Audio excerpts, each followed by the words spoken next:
Undertale is a really good game, and I like it a lot. In fact, I'd say I love the game, but you can hear that opinion from anywhere. I would like to expand on that.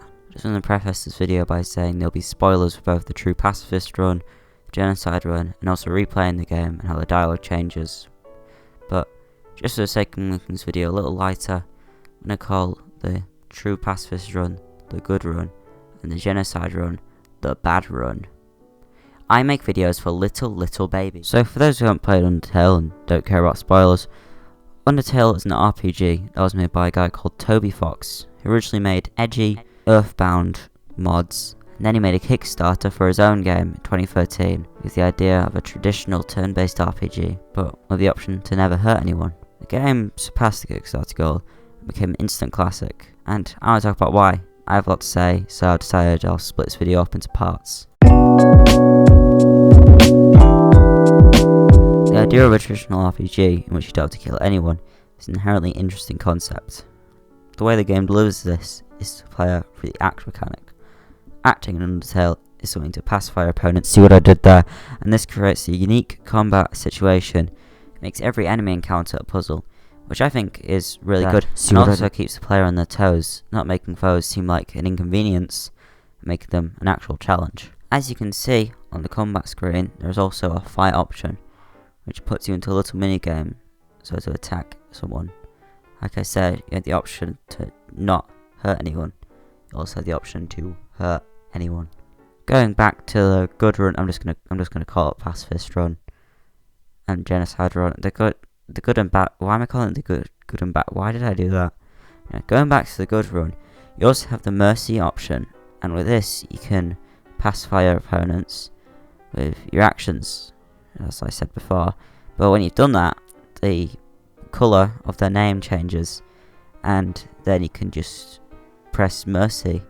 Also, under this option, there's the ability to flee, and your little heart icon does like a little thing where it grows legs and it walks away, and I just wanted to mention that in the video at some point because it's really cool. And one of the best parts of the game, in the pacifist run, you have to flee from an opponent just for them to run after you, and then you have to do that until you reach an area that's too hot for them to move, and then they fall into the ground. The game gives you the option to pour water in their head, and then after that they get up and they leave. Moments like that are really cool in Undertale, and it makes the game somehow even more endearing. The combat against the enemies is really cool. It throws you into this little bullet hell mini game, which you have to use your little heart icon to dodge around random little projectiles they'll throw at you. And they're always personalised to specific characters. Like the previous mentioned fleeing character, you fight against Undyne, and the game completely changes. You have to use a little shield thing to use reactionary reflexes to block off blades and stuff. There is a fight in which your heart has gravity and you have to jump over things. There's one fight where you're locked into little lines and you have to move around to avoid little enemies, and then at one point you have to rapidly move up whilst avoiding projectiles dropping from the top. And then there's one where you have to do a quiz made by a robot.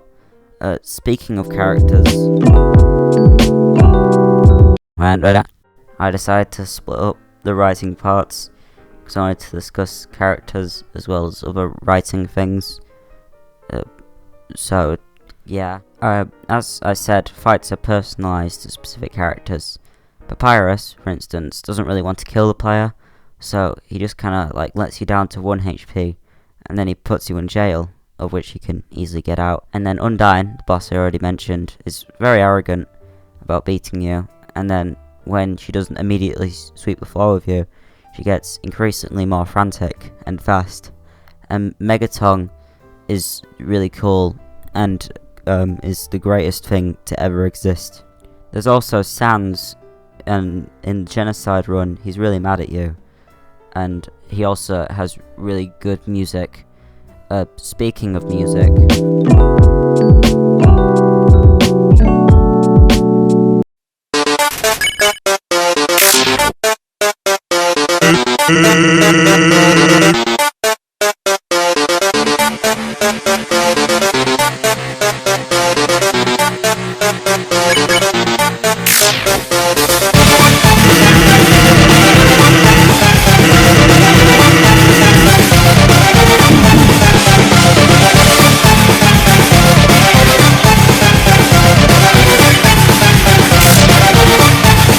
The music is really good.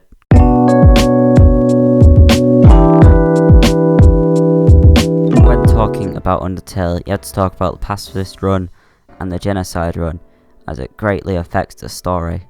The pacifist run is the one most people argue is best on a gameplay level, and they're right. Like I said, every enemy is a puzzle, making combat always fresh, but the pacifist run would still not be as good if it didn't have the genocide run. A lot of people will do the pacifist run first due to the fact that it sounds most interesting, and some do the genocide run afterwards, and the game understands that, and this is where Undertale gets really interesting. Replaying the game changes a lot of the dialogue, and when characters say stuff like, "This reminds me of something," think when you played the game originally. Undertale knows that you played the game beforehand. It doesn't let you start a clean new save file properly. Once you start your game, you can't change your name or anything, so if you chose a really embarrassing name for no reason, then you're just kind of in trouble there. There's always consequences to your actions, good or bad. When you kill a character in Undertale, characters talk about them. It makes you feel bad, gives you this connection to the world, a few games I can really remember ever doing. Undertale is really good. I was originally going to talk about it in my fangames video, but Undertale transcends that. It's hugely inspired by Earthbound, but it becomes its own thing entirely. Earthbound didn't sell very well when it came out, 1 because it had influence of terrible advertising, 2 because it kind of came out at the wrong time, tail end of the SNES era, and 3 because it was ahead of its time. I think Undertale is completely of its time, with its great sense of humour, its influential storytelling, and its inspirational sort of development time, being made by just one guy. But Undertale is just genuinely a good game. It's hilarious, it's genuinely creepy at some points, has amazing characters, great story, and fantastic music. In short, I really like Undertale.